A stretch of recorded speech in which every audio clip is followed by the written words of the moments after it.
Dans un pays loin de chez lui, un jeune homme nommé Daniel fut emmené en captivité lorsque le roi de Babylone, Nebuchadnezzar, conquit Jérusalem. Avec d'autres jeunes nobles, Daniel fut conduit à Babylone pour être formé aux coutumes et au savoir de l'Empire. Bien qu'il soit loin de son peuple et de ses traditions, Daniel résolut dans son cœur de rester fidèle à Dieu. Quand on lui offrit les mets riches et le vin de la table royale, Daniel, accompagné de ses amis Shadrach, Meshach et Abednego, refusa poliment, demandant seulement des légumes et de l'eau. Il faisait confiance à Dieu pour les soutenir. Au bout de 10 jours, ils étaient plus robustes et en meilleure santé que les autres jeunes. Leur sagesse et leur intelligence, don de Dieu, les firent rapidement distinguer à la cour du roi.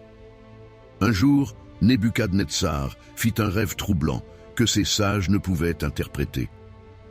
Ayant entendu parler du don de Daniel, le roi l'appela. Daniel pria et Dieu lui révéla la signification. Le rêve annonçait une succession de royaumes, représentés par les parties d'une grande statue, avec le royaume éternel de Dieu comme ultime vainqueur. Le roi, impressionné, éleva Daniel à un rang élevé. Plus tard, sous le règne d'un autre roi, une loi fut décrétée. Personne ne devait prier un autre Dieu ou homme que le roi. Daniel, inébranlable dans sa foi, continua de prier 3 fois par jour, les fenêtres ouvertes vers Jérusalem. Ses ennemis, jaloux de sa faveur auprès du roi, l'espionnèrent et rapportèrent sa désobéissance. Bien que peiné, le roi fut contraint de jeter Daniel dans la fosse aux lions, car la loi ne pouvait être changée.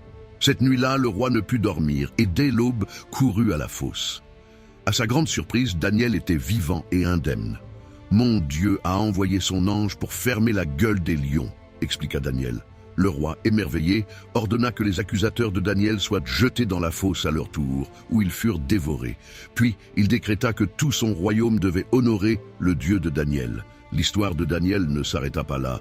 Sous plusieurs rois, Daniel reçut des visions de la part de Dieu, des prophéties sur des royaumes, des conflits et le triomphe final du règne de Dieu.